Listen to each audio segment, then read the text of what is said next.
gracias, doctora Ruth, por la invitación, por la amistad, el permitirme seguir compartiendo parte de estas reflexiones y el compartir la vida misma. Saludo esta tarde con mucho afecto, con mucho gusto y cariño a cada una de ustedes, enfermeras grandiosas, la verdad, y muchas felicidades en su día, aunque tendría que ser permanentemente como hacemos en las celebraciones cuando son el Día del Niño, el Día de la Mujer, me parece, el Día de la Madre, me parece que esta noble y tan generosa profesión tiene que honrarse y celebrarse todos los días.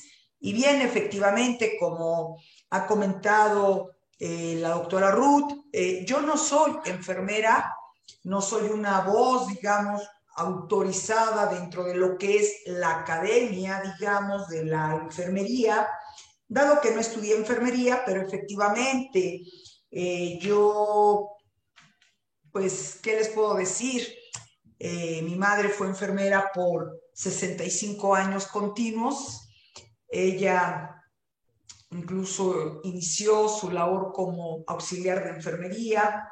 Posteriormente, ella hace la técnica en la Universidad Autónoma de Puebla y pues ya mayor, ya con una edad avanzada, pero siempre con esa convicción y el compromiso de la enfermería, lo que hace es estudiar la licenciatura en la ENEO, en la UNAM, y fue la primera enfermera con el título de licenciado en la región, es decir, en Puebla, Tlaxcala, Hidalgo. Y bueno, posteriormente, que ella siempre me enseñó, no son los grados, no son los títulos, sino es el compromiso de lo que uno puede hacer con la profesión que se ama. Y es ese compromiso precisamente que hace rato también escuchaba, el compromiso sociocomunitario, el compromiso social. Y bueno, esta que les habla, que finalmente, y antes de introducirnos a la presentación como tal, pues al contrario, ¿no? Yo le contaba a Ruth que yo tenía, digamos, un celo de la enfermería, razón por la cual no estudié algún área de la salud y tal vez en la inocencia, en la infancia, pues es eso, ¿no? Que la labor de la enfermería exige, sobre todo cuando se hace esa enfermería, no la de escritorio, sino la enfermería hospitalaria, la enfermería de la salud pública, la enfermería comunitaria, pues grandes horas, jornadas largas, digamos, de ausencia en el hogar.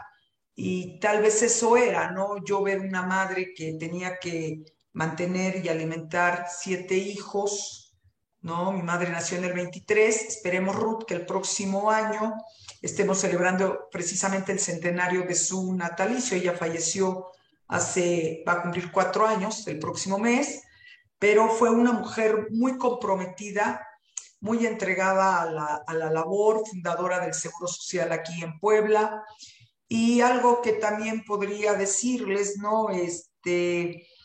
Nunca se dio por vencida ante muchas adversidades, al contrario, siempre estuvo muy comprometida y bueno, ella incluso por su trayectoria, por su su vasto perfil, recibe el premio, la condecoración máxima, ¿no? La presea máxima que una enfermera puede aspirar, la medalla Isabel Zendala, ¿no? De manos del presidente en aquel entonces, Salinas de Gortari.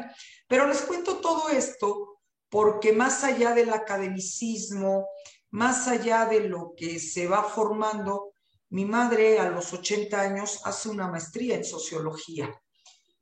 Y además con beca CONACYT, imagínense, ¿no? O sea, eso también marca otro hito en su historia. Y posteriormente, después de un infarto cerebral en el mes de septiembre que la deja sin habla, le afecta el área del lenguaje, etcétera, logra hacia diciembre, de septiembre a diciembre, recuperarse con todavía algunas secuelas de la parálisis tanto facial como los problemas de dicción, del habla.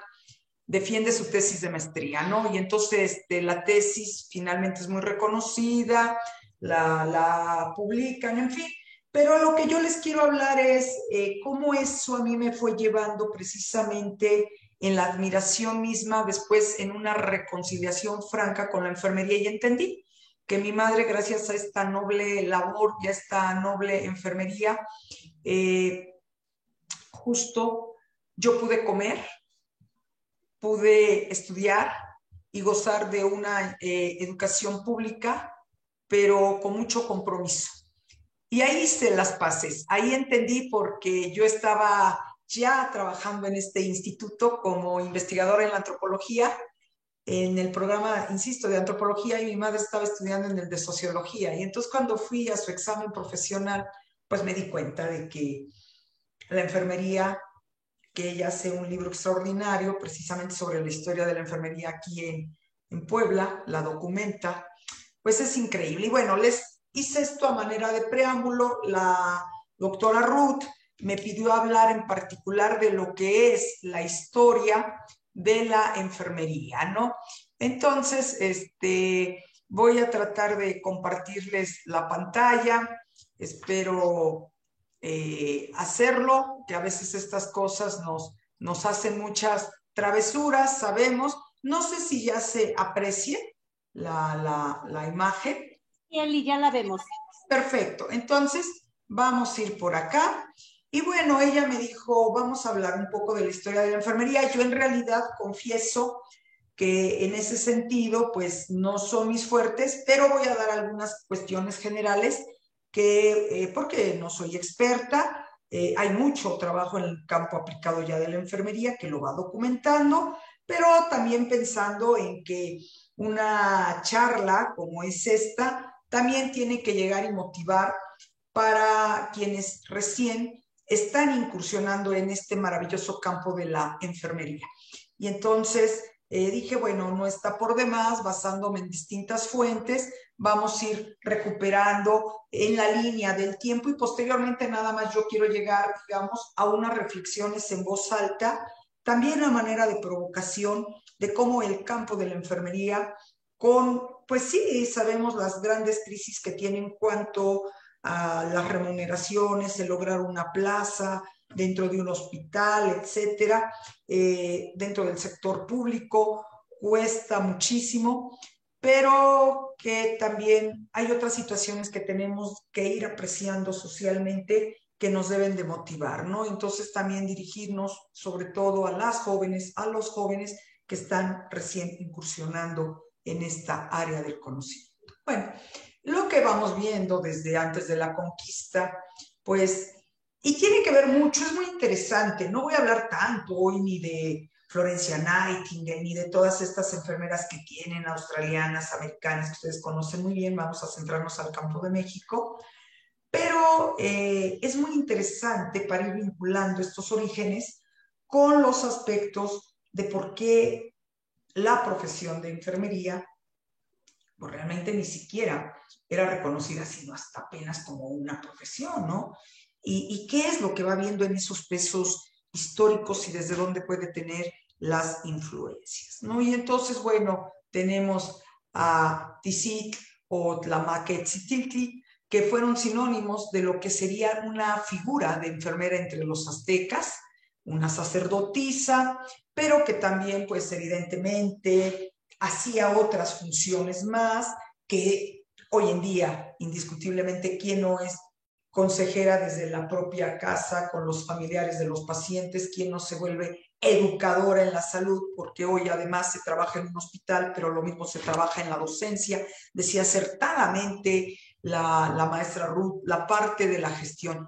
Y hoy que yo estoy haciendo gestión en este instituto, es cuando digo, hay que aprovechar los puestos que tenemos claves de la gestión, pero no para que nos saquen la foto, no para que vean qué tan importantes somos y entonces yo ocupo este puesto, sino qué podemos hacer en aras precisamente de nuestras profesiones. Para eso tienen que servir estos puestos, tienen que ser claves, qué podemos gestionar y qué podemos hacer de beneficio, insisto, comunitario, ¿no? Entonces, eso es muy importante también. Y bueno, vamos viendo que lo que nos va documentando Bernardino de Sahagún, pues es que estas mujeres estaban dedicadas, y aquí aparece, ¿no? Este tema del cuidado, el cuidar, el cuidar, el cuidar y el acompañar. y que eso fue una responsabilidad, una función sustantiva, pero con una carga que se transformó finalmente frente a las otras disciplinas en un estigma, y qué decir, frente sobre todo a la propia medicina, ¿no? Entonces son las cuidadoras, pueden entender y pueden conocer ampliamente y hacen especialidades, pero no son las voces autorizadas para emitir una receta, para, digamos, tener la autonomía y la autoridad que les compete en el campo de la enfermería, precisamente para esta participación nodal que deben de tener y que la tienen, pero que injustamente no es reconocida, ¿no? Y bueno, entonces vamos viendo algo también importante que nos dice este texto por acá, qué era lo que tenían que ver, ¿no? Además de las purgas, la gente, digamos, las enfermedades, cómo estaban clasificadas antes de la llegada del mundo occidental y del academicismo, ¿no? Pues el mal de ojo, lo que conocimos como, o conocemos hasta el día de hoy como empacho, estas enfermedades de la tiricia, etc. Bueno, vamos a ir adelantando, voy a la siguiente. Algo también muy importante es que tiene que ver precisamente cómo se van generando, cómo se van, digamos, también surgiendo estas instituciones, estas escuelas, ¿no? La escuela Fray Bernardino, llamada, ¿no?, Escuela de San Francisco de México, donde se impartía desde luego ya la lectura, pero fíjense qué interesante, la escritura, carpintería, es decir, todos los oficios, albañilería, y entonces como oficio pues tenemos a la enfermería, ¿no? Ahí viene otro puntito que sumar. No es la misma historia que va pasando con la medicina. Y bueno, esto es lo que vamos viendo con el paso del tiempo, vamos documentando y bueno, vamos en los movimientos o en los principales movimientos, estos hitos que vamos teniendo en la historia, pues llegamos a una enfermería después de la independencia, ¿no? Y que está en manos precisamente de las religiosas. Estas religiosas que vinieron precisamente, que se mantienen, sobre todo estas con las religiones a la llegada también de los españoles, y empiezan a hacer precisamente toda esta parte del cuidado, toda esta parte del acompañamiento. La literatura y las investigaciones hechas afortunadamente por enfermeras, que debe de ser así, hay que empoderarse de los campos, hay que hacer los cruces interdisciplinarios, saber dialogar con metodologías y con disciplinas. No tiene que venir necesariamente el historiador o el antropólogo o el sociólogo, es la voz de las enfermeras, de los enfermeros, quienes tienen que meterse al campo precisamente y dialogar con la historia, con la antropología, con la lingüística, ¿no?, con la sociología. Y ¿por qué no? Muchas veces hasta con las disciplinas exactas, con estas áreas también. Es bien necesario, sí hay por ahí estudios, pero muy aislados, los menos. Bueno, entonces vamos a tener aquí a estas grandes enfermeras, pero que finalmente, bueno, son o en un momento las religiosas o bien las que tienen que estar al cuidado de el caído, sobre todo en las guerras, ¿no? Eso es bien interesante, el mismo vínculo de Florencia Nightingale, ¿no?, con la guerra de Crimea. Bien, sin embargo, pues ya sabemos lo que pasa con las leyes de reforma y todas ellas, en su mayoría, pues salen precisamente, digamos, ya repatriadas. Son repatriadas, pero dejan efectivamente, hay que tener presente que hasta en México, yo recuerdo por lo menos, yo era niña, pero en los 70, me acuerdo que le tocó a mi madre, como en la facultad, que hoy es Facultad de Enfermería de la UAP, que era nada más a nivel técnico, la escuela de enfermería, no era facultad, que estaba en manos de las madres, que incluso algunas de estas religiosas eran maestras de mi mamá.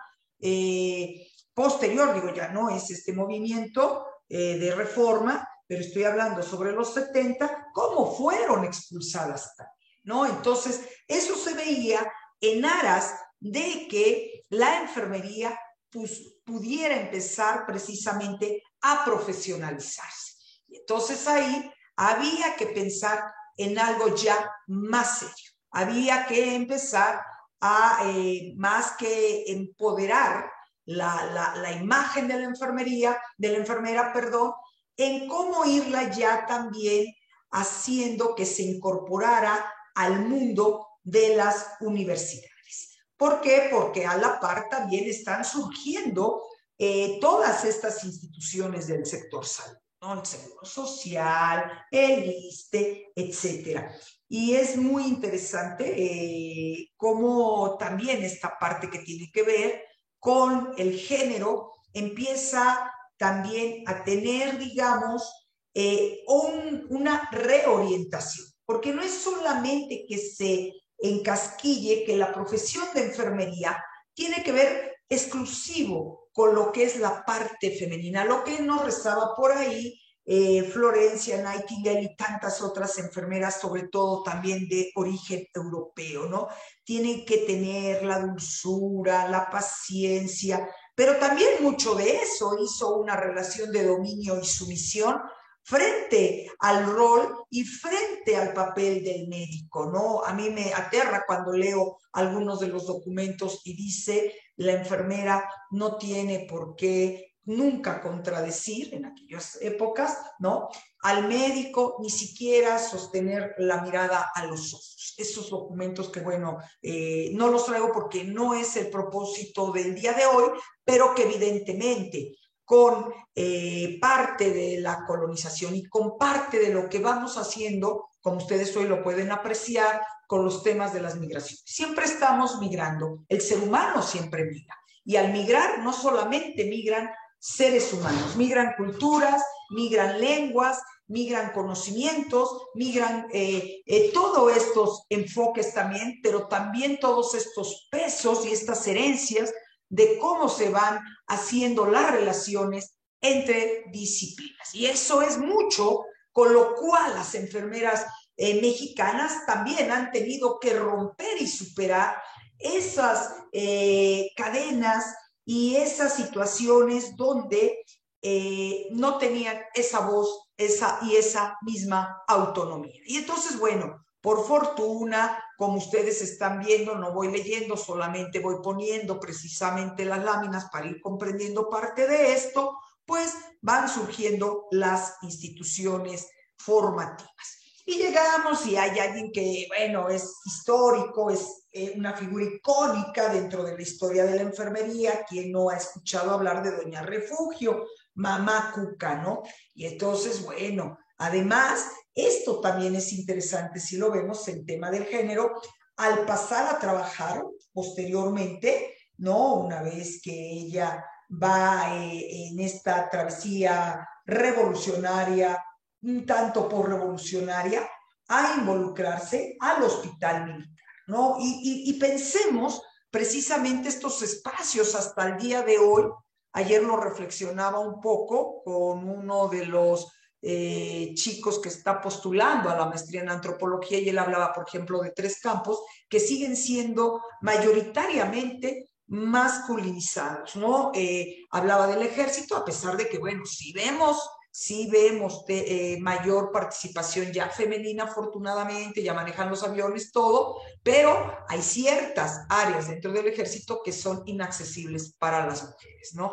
Hablaba del tema de los recolectores, por ejemplo, de basura, el camión de basura, qué decir que mayoritariamente el transporte público, ¿no? El de combis, pues mayoritariamente está vinculado. Y digo esto porque efectivamente, ¿no? Creo que estos son los grandes reconocimientos que enarbolan a estas figuras, ¿no? No solamente es la parte del compromiso, de la sanación, de la fuerza, de lo que transmiten en esos mensajes cuando se está en la guerra, en la lucha social y revolucionaria, sino todavía cómo se logra cómo fue una Juana de Arco, cómo fue la propia Sor Juana Inés, cómo se tiene que luchar contra estas instituciones de los estados nacionales para poder alcanzar objetivos y sueños, como seguramente muchas de ustedes que ahorita me están escuchando en su propia historia personal de vida, de trayectoria, han tenido que hacer frentes. No necesitamos de armas y no necesitamos de tener un enfrentamiento donde haya muertos. Hay muchas guerras que enfrentamos como mujeres en estas sociedades contemporáneas simbólicas.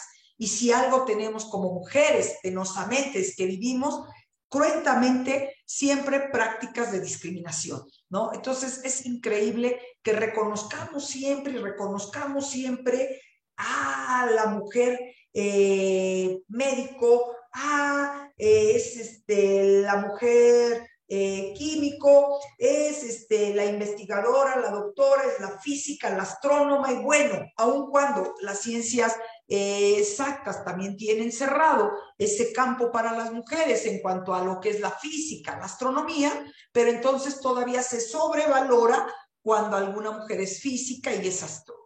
Pero en el caso, insisto, penosamente con la enfermería, pues tenemos que ir con una lucha todavía por delante que se puede lograr y que lo están haciendo, desde luego. Han conseguido ya mucho más derechos y ha sido superado parte de estas estigmatizaciones. Y eso hay que celebrarlo. Por eso les digo, el Día de la Enfermera es del diario, porque todos los días están celebrando, enfrentando no solo la muerte del paciente, no solo los reclamos de la familia, no solo el cumplir dentro de un hospital con la supervisora, con la jefa de enfermeras, no solamente en estas escalas de lo que sucede, sino las carencias más elementales en todas las unidades hospitalarias de los insumos básicos para poder hacer con las mejores condiciones su trabajo. Y luego la inseguridad porque no se tiene una plaza, ¿no? Entonces todos los días hay que estar por ahí, pero afortunadamente pues ustedes tienen grandes inspiradoras y sobre todo, como les digo, basta ver también las historias familiares. Partamos, no es necesario que vayamos hasta España para saber cómo fue la vida de la primera enfermera sanitarista, doña Isabel Sendala de Gómez, ¿no? Sino cómo tenemos que ir precisamente adentrándonos y viendo lo que se va sucediendo para los campos mexicanos. Y aquí era parte de lo que yo les decía, ¿no? Ante estas exigencias y estos campos, pues es evidente que se tiene que requerir cada vez más de un personal profesional, esto altamente capacitado, certificado, y en donde tiene que ya diversificar también sus funciones y sus labores para el campo, insisto, de la docencia, de la administración, de la gestión, del servicio comunitario, de la salud pública, etcétera. Y bueno, eso llevó precisamente con el paso de los años a transitar del nivel técnico a la carrera universitaria, y qué bueno y qué afortunadamente que hoy hablamos de doctorados, ¿no? Eso es fundamental. Voy a entrar rápidamente, y esto ya para no abusar del tiempo de ustedes y podamos abrir un poco el diálogo, a recordarles algo, porque se nos olvida mucho, bien como decía la Filmina anterior, ¿no? Pues todos que quisiéramos una plaza en el IMSS, una plaza en el ISSSTE, quisiéramos una plaza dentro de lo que son hoy el sistema de salubridad, en fin, pero si se puede en la ciudad mejor, ¿no? Porque pues está muy amolado en irnos a las situaciones de estas comunidades rurales donde habitan pues los indígenas y las condiciones son súper precarias, empezando porque ni siquiera podemos hablar la misma lengua, empezando porque ni siquiera pues tenemos las condiciones mínimas de una salud de salubridad, perdón, para poder atender el caso que nos llegue, ¿no? Y entonces, bueno, sin embargo, ¿cómo negar esto que yo les estoy trayendo cuando México es un país plurilingüe, cuando México es un país multicultural, cuando México tiene una riqueza, porque es una riqueza de esta población indígena y que le ha dado muchos aportes? Es innegable, que no me vengan a decir desde los academicismos que pues esas son historias de curanderitos, historias de brujas o historias de, ¿no? ¿Cómo podemos articular, tanto que hoy reza el paradigma intercultural, cómo hacer esa articulación realmente entre la medicina tradicional, con base también a todo lo que tiene que ver en el quehacer de la medicina occidental, ¿no? Cómo prepararnos todos los profesionales de la salud y los no profesionales de la salud para el ejercicio pleno de nuestras profesiones con estas diversidades étnicas y multiplicidad de problemas. Y por eso me centro al derecho de la salud de los pueblos indígenas. Y cualquiera de ustedes estaría en el derecho de decirnos, ay, Elizabeth, qué aburrido esto que nos vas a hablar, porque yo ni pienso irme al mundo indígena ni nada. La bronca es que, como yo les decía hace rato, pues estamos todos los días en procesos intensificados de migraciones. Y resulta que los indígenas no es que vayamos a hacer la labor de la enfermería, de la medicina, de estomatología a una comunidad rural, y entonces sí que me dirijan algo que tenga que ver con el paradigma de salud intercultural o la formación de profesionales de la salud con enfoque intercultural. ¿Cómo hacerle cuando los tenemos en nuestra ciudad y en nuestras unidades hospitalarias y cuando los tenemos en nuestras clínicas? ¿Y cómo poner en marcha esto verdaderamente con apego a la Comisión Nacional de los Derechos Humanos? Si tenemos grandes deudas en materia de atención médica, si no tenemos ni siquiera las adecuaciones, como ya hablamos, ¿no?, de todas las infraestructuras, pero aún, sobre todo, el ejercicio pleno de ese derecho a la salud intercultural. ¿Cómo formar en nuestros cuadros de auxiliares en enfermería, de técnicos en enfermería, de licenciados en enfermería? ¿Cómo formar dentro de las especialidades, maestría, doctorado, con estos otros enfoques? ¿Cómo podemos entonces pasar al ejercicio de nuestro pleno, de nuestra profesión, ¿no? Y recordemos que el derecho de la salud para los pueblos indígenas, que ya se los demostré aquí en México, no es tan mínima ni menos importante la cifra, ¿no? Está establecido desde convenios internacionales, como es el 169 de los pueblos indígenas. Tenemos que ver los mejoramientos de las condiciones de vida y de trabajo, del nivel de salud y educación de los pueblos, con la participación, con la cooperación de todos, ¿no? Y con los planes de esos de desarrollo, tanto que nos gustan los planes. Ustedes escuchan y cuando no nos vienen el plan de desarrollo institucional, el plan de desarrollo nacional, el plan de salud, el plan de la OMS, el plan de la Panamericana de la Salud, etcétera, etcétera, etcétera. Bueno, ¿cómo vamos a hacer si también México, por otra parte, con esta población, enfrenta una franca desigualdad, que esa es la que tenemos y esa es la que vivimos a diario, no solamente como individuos, en donde ya vemos que cada vez nos alcanza menos, para lo mismo que traíamos hace 3 meses, 6 meses, resulta que pues ya no traemos con el mismo ingreso, el mismo número de productos de la canasta básica.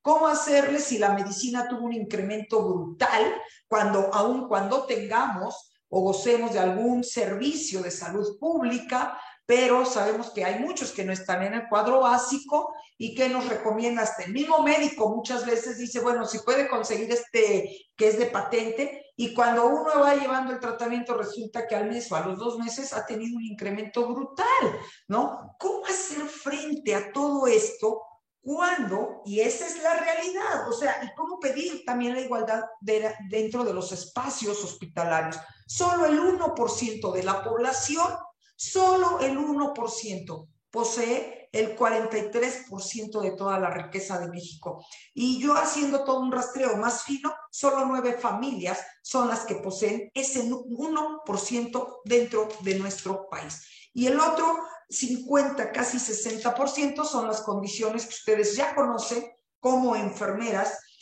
en salud pública, como enfermeras salubristas, como enfermeras comunitarias. ¿Cómo queremos realmente? Y esto no es un pueblo alejado de la ciudad de Puebla, esto no es en la zona de la Sierra Norte, la Sierra Negra, ni estoy hablando de Batopilas en Chihuahua, estoy hablando únicamente de que esta es la periferia de Puebla. Quien venga a Puebla, claro, conoce el centro histórico que es muy hermoso, patrimonio de la humanidad, y luego si quiere las zonas como han hecho también hacia el sur de México, ¿no? Pegado al Estado de México con esta zona de Santa Fe, etcétera. Sí, también aquí tenemos grandes extensiones de tierras que se comercian en dólares, hospitales, no es casual que ahí esté el Ángeles, no es casual que ahí esté el Puebla, no es casual que mucha de la atención hospitalaria esté en esa zona. Pero ¿qué tenemos para esta zona, que es toda la periferia de la ciudad de Puebla y que hoy no es como hace 20, 30 años? Estas fotos en realidad siguen teniendo una vigencia y nos comunicamos en transporte público, en un cuartito de hora estamos en esas comunidades. En fin, otro tema que no se nos puede olvidar, y ya voy a ir cerrando, va a tener que ver cómo atravesamos el tema de la pandemia. ¿Qué nos ha enseñado el COVID? ¿Qué desnudó de nuestras miserias, tanto en políticas como en nuestras realidades, para hacer el frente? Y ahora, frente a esta pandemia, pero ojo, no es que ya como ahora que se nos dice están bajando las cifras, es de dicha saber que bueno, ya no hay tantas defunciones, pero sigue habiendo los cuadros, y cuáles son precisamente ahora todo lo que va a venir en atención de salud post pandemia, ¿no? Tenemos que ir, ustedes saben mejor que yo, hay una gran agenda que se diseña desde el 2015 y que se visualiza, se plantea hacia el 2030. Esta agenda que yo revisaba con mis estudiantes en enfermería, dándoles una materia, el seminario de sociología del cuidado de enfermería, era de las cosas, ¿no? Que cuando la leíamos con ojos críticos yo les decía, esta agenda es un fracaso y van a ver que después le van a poner del 30 al 50, porque estos objetivos que tanto rezamos y que son los que mueven las políticas de la salud y de la formación de los profesionales en enfermería, resulta que no están conectadas con la diversidad de los contextos que tenemos en el planeta. Y esto va a ser un franco fracaso. Esta agenda la comenté con mis colegas en Chile, en Argentina, en Brasil. Y bueno, coincidíamos, algunos decían que no, y cuando vino fue lo más interesante. Gente de autores de esta agenda para este objetivo 3, recién habían pasado los primeros 10 meses de la pandemia con los picos altos, que no estaban las vacunas, que estaba la tragedia mundial, las defunciones, se retractaron mucho y se volvieron críticos del propio instrumento. Eso es muy interesante. Hay que aprender a leer también a la enfermería, desde luego, con ojos críticos y demás, ¿no? Estas son cifras que ustedes conocen seguramente, que están dadas precisamente desde la OMS, y que en cifras nos pone a pensar. Al menos 400 millones de personas no tienen acceso a servicios de salud básico y el 40% carece de protección social. Más de 1.6 mil millones de personas viven en ambientes frágiles, donde evidentemente tenemos todos los servicios de manera precaria, y esto significa un desafío para la salud global. No me detengo más en esto, simplemente sí retomo que el problema de salud, como el que se ha vivido, ha desnudado que también en materia de salud intercultural no hemos avanzado nada, pese a que desde el 2001-2006, con el Programa Nacional de Salud para México, se pedía ya todo el perfil profesional de las enfermeras y enfermeros que atendieran con calidad y con enfoque intercultural a la población en nuestro país. Esto fue incluso firmado en ese plan y fue suscrito por Frank, el secretario de Salud en ese entonces. Y la pregunta es, 21 años después, ¿cuánto hemos transitado si seguimos teniendo tantas resistencias a todo lo que hemos visto? Lo cual convierte al sistema de salud en un sistema limitado e insuficiente, sobre todo dirigido para las poblaciones indígenas. Y bueno, yo dejaría aquí esta parte para que, si gustan, podamos pasar tengo otra presentación, digamos, otras diapositivas, pero me gustaría más bien que podamos pasar, si gustan, porque hay otras actividades dentro de esta jornada, a darle la palabra a la doctora Ruth. Yo estaría cerrando, digamos, con estas cifras duras, con lo que hemos vivido en carne propia, pero también con el mensaje de recuperar desde dónde nos hemos formado para el campo de la enfermería, cuáles son esos motivos que tuvimos cuando éramos tal vez niños, tal vez niñas, tal vez jóvenes, que nos llevaron a esa aspiración a un día ser enfermera, enfermero. Que no sea la cuestión de, como existen muchos, no, pues la verdad es que mira, yo quería ir a medicina, pero reprobé el examen de medicina y entonces pues es lo que te dan por segunda opción, aunque no era lo que yo quería. Y pasan todo el resto de su vida refunfuñando, mal encarados y todo. Por fortuna hay quien dice, no, al contrario, le he encontrado que la enfermería, lo que pasa es que no tiene el prestigio que tiene medicina. Y he hecho y he crecido y me ha alimentado y me ha dado para volar, para crecer y para consolidar y materializar no solo mis sueños, sino hasta los sueños de la familia y de una comunidad. Pues con esto yo dejaría hasta aquí la reflexión y puedo, en lo que vamos hablando, podría también compartir algunas fotitos por ahí de mi madre en el ejercicio de su de su profesión, que aquí la tengo y creo que ya la están viendo. ¿Es correcto?